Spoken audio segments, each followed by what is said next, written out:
ಕೇಳೋಣ. ಹಾ, ಡ್ಯೂಟಿಲಿದ್ದೀನಿ. ನಾನು ಆಮೇಲೆ ಮಾಡ್ತೀನಿ, ಇಡು. ಅಣ್ಣ ರೂಮ್ ಬೇಕಿತ್ತು. ಎಷ್ಟು ದಿನಕ್ಕೆ? ಮದುವೆ ಆಗಿದೆಯಾ? ಇಲ್ಲ, ಮುಂದೆ ಆಗೋರು. ರೂಮ್ ಯಾವುದು ಖಾಲಿ ಇಲ್ಲ. ಇವತ್ತೊಂದಿನ ಇದ್ದು ಬೆಳಿಗ್ಗೆ ಗೆದ್ದೋಯ್ತೀವಿ. ತುಂಬಾ ದೂರದಿಂದ ಬಂದಿರೋದು. ತುಂಬಾ ದೂರ ಅಂದ್ರೆ? ಬೆಳಗಾಮು. ನಿಮ್ಮನ್ನ ನೋಡಿದ್ರೆ ಮಂಡ್ಯದವ್ರ ತರ ಕಾಣ್ತಾ ಇದ್ದೀರಿ. ರೂಮ್ ಯಾವುದು ಖಾಲಿ ಇಲ್ಲ. ನಡಿ, ಮುಂದೆ ಇಲ್ಲ ನೋಡೋಣ. ಯಾಕೋ ರೂಮ್ ಖಾಲಿದ್ರು ಅವ್ರಿಗೆ ಕೊಟ್ಟಿಲ್ಲ? ಅಯ್ಯೋ, ಯೌವನದ ಕಟ್ಟೆ ಒಡೆಯೋದೇ ತಡ. ಪ್ರೀತಿ ಗೀತಿ ಅಂತ ಸುತ್ತಾಡೋದು, ಆಮೇಲೆ ಮನೆ ಬಿಟ್ಟು ಓಡೋಗೋದು, ಆಮೇಲೆ ಜಾತಿ ಅಡ್ಡ ಬಂತು ಅಂತನೋ, ಮನೆಯವ್ರು ಒಪ್ಲಿಲ್ಲ ಅಂತನೋ ಮನೆ ಬಿಟ್ಟು ಓಡ್ ಬರೋದು. ಇಲ್ಲಿ ಬಂದು ವಿಷ ಕುಡ್ದು ನೇಣಾಕೊಂಡು ಸತ್ತು ನಮ್ ತಲೆಗ್ ತರೋದು. ದಿನಾಲು ಇಂಥದನ್ನ ನೋಡಿ ನೋಡಿ ನಮಗ್ ಸಾಕಾಗೋಗಿದೆ.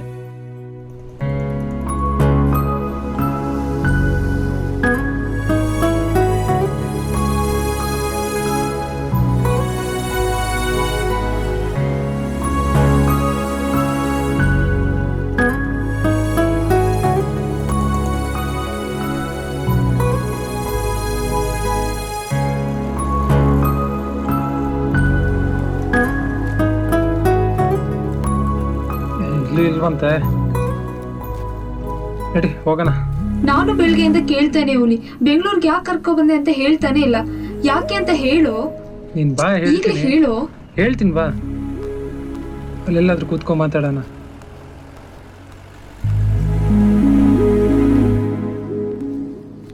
ಬಾ, ಇಲ್ಲೇ ಕೂತ್ಕೋ.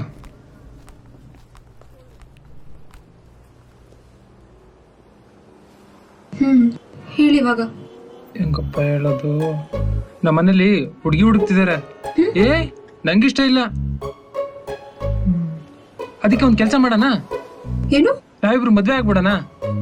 ಮದ್ವೆನಾ? ಯಾಕೆ? ನನ್ ಮೇಲೆ ನಂಬಿಕೆ ಇಲ್ವಾ? ನಂಬಿಕೆ ಇರೋದಕ್ಕೆ ತಾನೇ ನಿನ್ ಜೊತೆ ಇಷ್ಟು ದೂರ ಬಂದಿದ್ದು.